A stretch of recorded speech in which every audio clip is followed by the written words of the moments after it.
Salah satu keistimewaan Ramadan adalah karena di dalamnya terdapat satu malam yang mempunyai bobot khairun min alfi syahrin.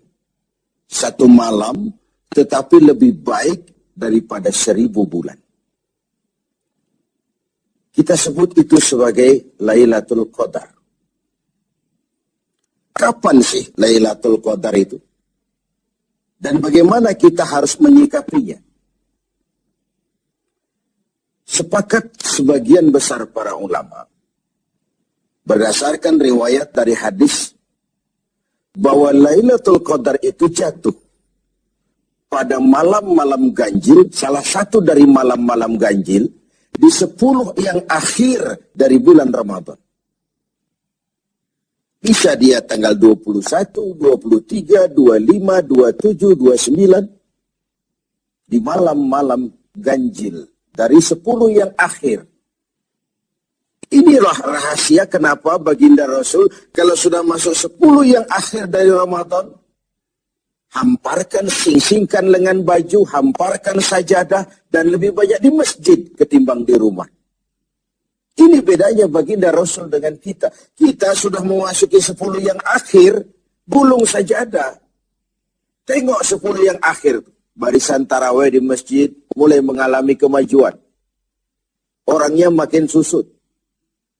Sudah berpikir mudik, sudah berpikir beli pakaian baru, sepatu baru, baju buat anak, oleh-oleh buat orang tua, sehingga konsentrasi ibadah buyar. 10 yang akhir Rasulullah sing-singkan lengan baju, hamparkan sajadah, lebih banyak di masjid ketimbang di rumah. Nah, mereka tentu yang ingin mendapatkan Lailatul Qadar, menemukan Lailatul Qadar, harus sudah berniat dan berjaga-jaga sejak awal Ramadan. Jadi tidak bisa pakai ilmu untung-untungan. 20 Ramadan tidak tarawih, 21 berangkat ke masjid, 22 libur lagi, 23 masuk. Kenapa? Oh, ini malam ganjil. Tidak seperti itu moralitasnya. Dia berjaga-jaga sejak awal Ramadan untuk mendapatkan Lailatul Qadar ini.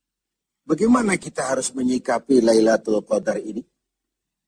Tentu kita harus melihatnya dari sisi betapa rahman dan rahimnya Allah itu. Maha kasih, maha penyayang, maha pengampun, maha menerima taubat. Umat-umat terdahulu sebelum kita diberikan umur yang relatif panjang. Nabi Adam 2000 tahun. Nabi Nuh 950 tahun. Rata-rata umatnya ya sekian itu umurnya.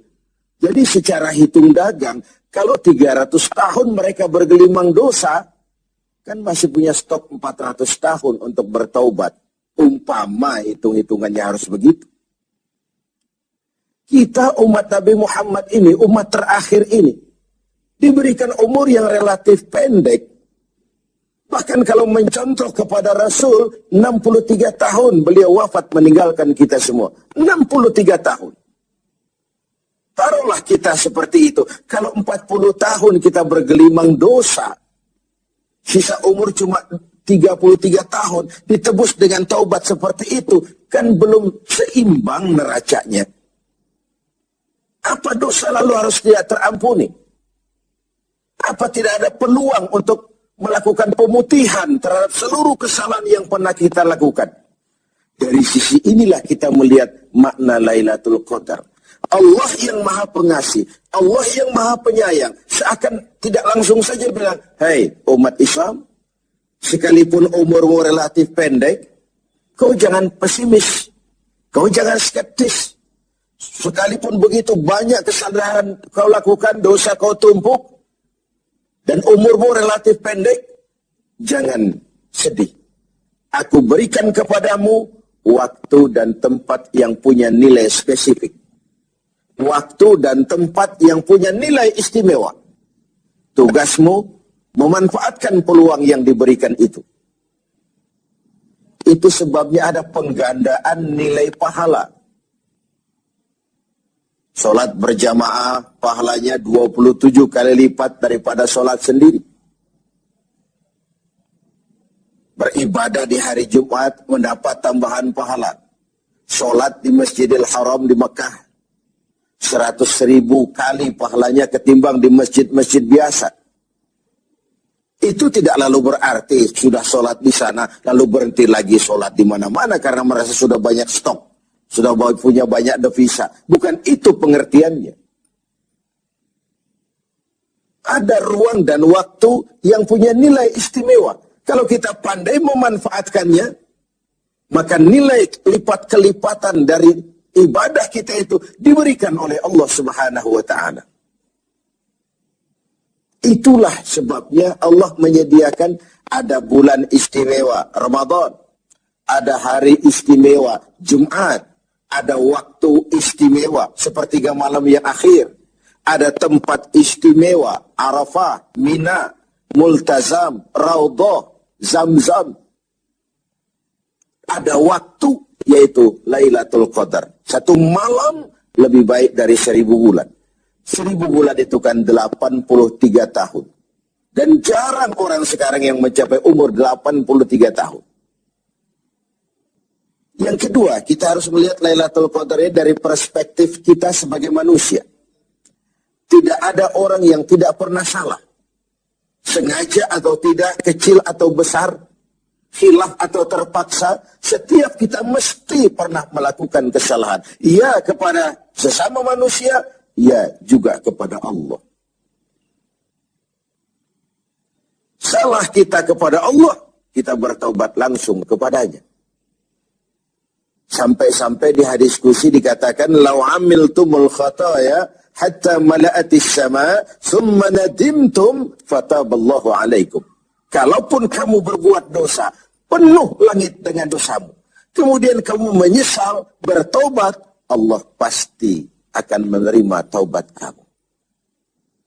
Lalu bagaimana sih taubat yang sebenarnya itu? Kata para ulama, taubat yang sebenarnya itu pertama, meninggalkan perbuatan jahat. Yang kedua, berjanji tidak akan pernah mengulanginya lagi. Yang ketiga, menyesal pernah melakukannya. Inilah 3 syarat utama. Pertama, meninggalkan perbuatan jahat itu. Bertaubat dari minuman, tinggalkan total. Bertaubat dari judi, tinggalkan total. Bertaubat kepada Allah dari melakukan maksiat, tinggalkan secara total. Meninggalkan perbuatan jahat. Dan total, tidak angin-anginan.